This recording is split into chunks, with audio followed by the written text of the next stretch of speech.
Par contre, il y a d'autres clés qui ont besoin du concours de la personne. Par exemple, le recouvrement d'âme. L'idée est d'utiliser le temps comme un allié. Les chamans utilisent le temps comme une divinité, hein, tout comme le nord, le sud, l'est et l'ouest sont des divinités chez les chamans, au même titre que la source et la terre-mère. Et donc, on utilise le temps comme un allié dans cette clé 13 de recouvrement d'âme pour aller à un instant T de votre vie où quelque chose d'extrêmement compliqué s'est passé.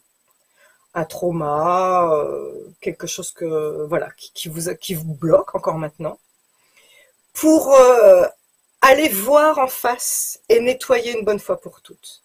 Parce que, par exemple, quand on a un trauma, en fait, ce qu'il faut savoir chez les chamans, il l'explique comme ça, quand on vit un trauma sur le chemin de notre vie, eh bien, dans notre âme, il y a comme une pièce de puzzle qui tombe, clac, et qui tombe par terre à l'instant T de la ligne de votre vie. Donc, si tu nais ici, il t'arrive un truc qui va pas là, pof, il y a un bout de ton âme qui est tombé. Et puis tu continues de cheminer. Ah, il y a un truc qui va pas, pof, il y a encore un bout de ton âme qui part. Et ainsi de suite. Et si d'ailleurs, à cet instant-là de ta vie, tu t'es fait violer par quelqu'un, non seulement il y a un bout de ton âme qui est tombé, mais ton violeur a mangé un bout de ton âme aussi. Ce qui fait que ça explique pourquoi certaines personnes, ici maintenant, se retrouvent dans la vie vidées. Mais vidées pourquoi? Parce qu'il y a des trous partout dans leur âme et ça fuit. C'est des personnes qui ne sont pas entières. Et donc, le principe de cette clé 13, c'est d'utiliser le temps pour revenir à l'instant T. Et puis là, on va recontempler la plaie béante que vous avez. À l'époque, quand vous avez vécu cette situation traumatique, eh bien, vous avez mis un pansement tant bien que mal pour continuer à avancer parce qu'on n'a pas le choix, c'est comme ça.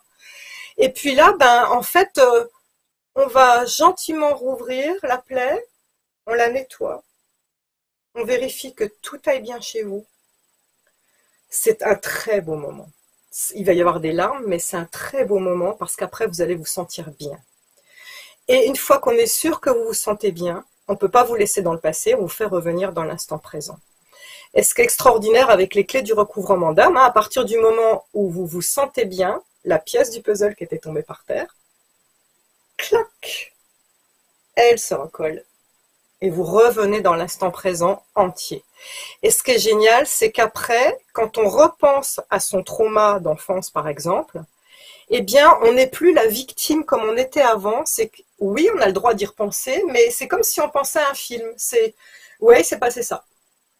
Mais il y a une forme de détachement et de souveraineté, de regard extérieur quand on va regarder ce trauma. Alors qu'avant, dès qu'on pense à ça ou dès qu'il y a un déclencheur, on vous arrache la plaie à vif et ça y est, c'est comme ça qu'on vit l'enfer. Merci infiniment pour cette clé de recouvrement. J'aimerais vraiment te remercier, particulièrement parce que tu viens de donner, je sais, c'est une clé, hein, je sais, une des clés, mais qui est majeure, majeure, parce que souvent, lors d'émissions, il y avait une solution qui semblait insoluble, dans lequel tu viens de donner la solution. C'est rare, au bout de 1600 émissions, merci, 1600 émissions et 1, qui permet d'avoir ça. Alors, je résume, hein, très sincèrement, je ne vais pas prendre trop l'antenne non plus, mais juste pour dire que souvent, lorsqu'on parlait de pardon, de guérison de l'âme ou autre, par différentes manières, hein, que ce soit par la biorésonance quantique, par l'hypnose régressive ou autre, des personnes, j'entendais des femmes essentiellement qui souffraient en disant mais comment pardonner à un père qui a abusé de vous. Donc on comprend bien qu'elles ont eu cette souffrance dont tu parles tant et cette âme qui est remplie de trous à gruyère, hein, on est écorché vive vraiment, et ces personnes semblent tourner en boucle en disant je sais que je dois pardonner, mais en même temps je ne peux pas pardonner parce que j'en souffre, etc., etc. Et on n'arrive pas, on tourne en boucle. Là tu viens de casser cette ouroboros infernale en donnant cette clé, comme tu viens de l'expliquer, avoir ce détachement, de traverser l'épreuve sans pour autant la revivre. Et ça, c'est génial. Exactement.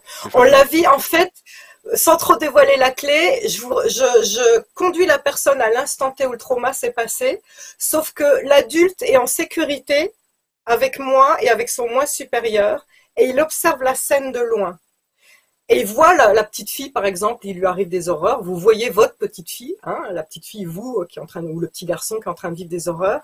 Et le principe, c'est tout doucement, avec beaucoup de bienveillance, on va s'approcher de cette petite fille, ce petit garçon qui a vécu des horreurs, et je vais vous donner les clés pour trouver les mots, vous l'adulte, de soigner le vous enfant, en ayant toutes les protections qu'il faut.